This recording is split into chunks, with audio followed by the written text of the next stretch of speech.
Going back to the point, I am going to talk about a few things. Of course, the Gaza thing is happening. But before that, I'm going to narrow it back and pare it back to what's happening in our world here at the broadcasting world, and particularly at RTE. RTE has been considered to be the national broadcaster. It is a national broadcaster, not considered to be. It is a national broadcaster. Unlike us here at Dublin South FM, we are the local broadcaster.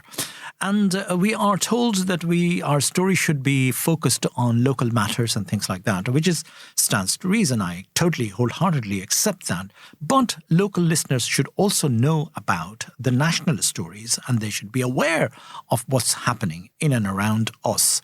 The Kevin Backhurst, the Director General, new Director General, is battling a vote of confidence to continue in his chair, in his job as a Director General. And indeed, I don't want to comment on these personalities because that can be potentially mindful. But a new chair, a member of the chair, ex-KPMG person has been appointed. I don't have a name at the moment. But the whole effort, I was in RTE actually a couple of days ago, recording a program which is going on air on Friday, tomorrow, in fact, at 10 p.m. If you listen to me on that, it's again on a very controversial subject on Babri Masjid and Ram Mandir, Ram Temple, that I talked about it earlier on. But RTE has decided to talk about it, and they invited me and my ex-newscaster, Pragya Gupta. Pragya came from Indian state of Rajasthan, and indeed she joined me on that program as well, and we had a fantastic time discussing that point of views about that. So that program is going tomorrow at 10 p.m. Please do mark it on your phone or in a diary, so you should be able to listen to that program on RTE Radio 1. So I'm getting there. Slowly but surely I'm getting there. Anyway, talking about the RTE's program and the way it's been governed and the way the drips and, between the Minister of Catherine Martin, Minister of State and Broadcasting, and Shuni Orali, or Shuni Orala, both are correct, in fact, who was the chair of RTE, who resigned, had some tiff in the last week, or this week, should I say, and there had been some controversies among themselves. Shuni Orala has been very diligent, hardworking chair of the RTE Broadcasting, and you're watching those kind of news these days on the mainstream news channels. But one thing which came out in the discussion of all of that, is that how this morning, in fact, yesterday morning, I think. Yeah, yesterday morning, actually, on RTE Radio 1, on the Claire show on Radio 1 and RTE Radio 1, she talked about it that Micheál Martin, our Taoiseach, Deputy Prime Minister, Micheál Martin was there. Micheál Martin was talking about the significance of, and what is been debatable at the moment, is the license fee, that should we come up with another vehicle of funding this national broadcasting. And one thing is so vital and so important in this day and age of misinformation, wrong information, fake information, is the reliability factor of the national broadcasting. That broadcasting has become very precious now these days, because anything which is reliable, not biased, free of controversies, and a credible news and a credible information. My whole life, I've been struggling to entertain and well-informed to my listeners these two things, and indeed give them from the horse's mouth sometime, well-researched program, well-analysis program, and then giving you the credibility factor of that information. And that is what is the crunch, is that at the stake. Because look at the world, look at the Hungary, look at the other parts of the world. And India is another perfect example. Why do we go anywhere else where we can talk about India? That Indian media has become totally submissive to the political parties. And political parties had literally own those media, and they have become the mouthpiece of the government.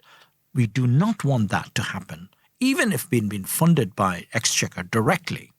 Now, there is, obviously national broadcasters in India, All India Radio, which is now Prasar Bharat, has been called. Everything has changed, by the way, the names and all that. So Godi media is the term. So what the credible journalists like Sakshi Joshi, like Arfa Khanam Sherwani, and Ravish Kumar, all of these star journalists, they were credible journalists. They have restored themselves. They were part of the NDTV, a very credible organization, New Delhi Television. They're all been kicked out. They're all been asked to leave. And so they've restored themselves to their own mini social media, YouTube channels. And they have created successfully their own YouTube channel.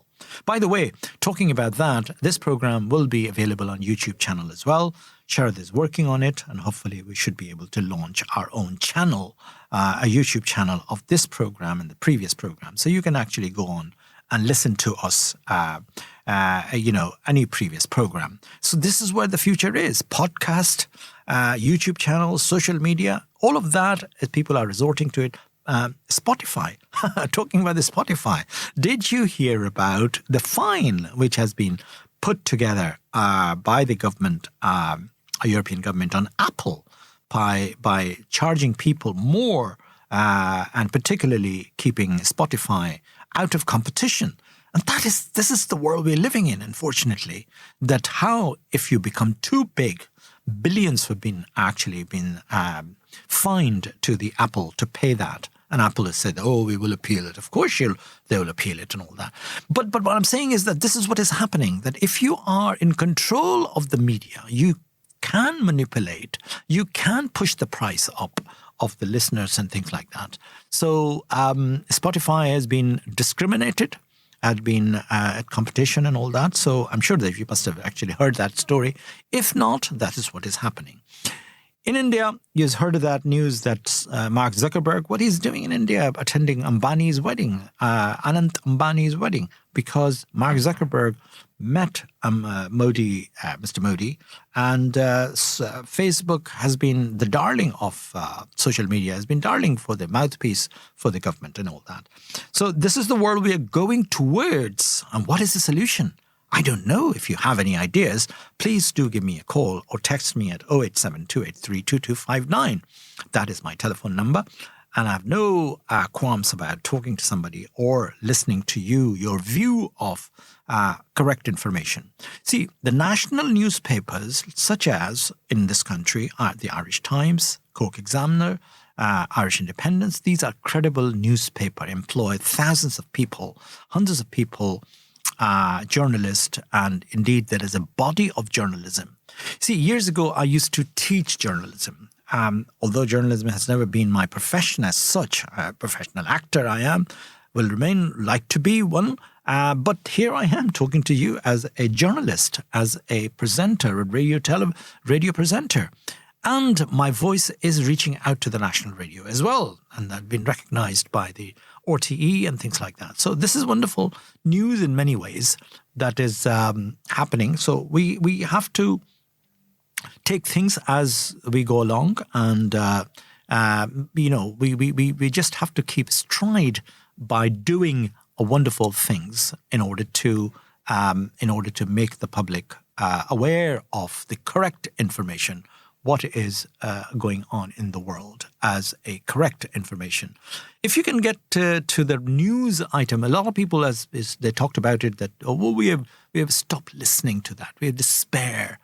What's the point of watching the news? It's all bombs and conflict and things like that. So sad state of affairs, isn't it?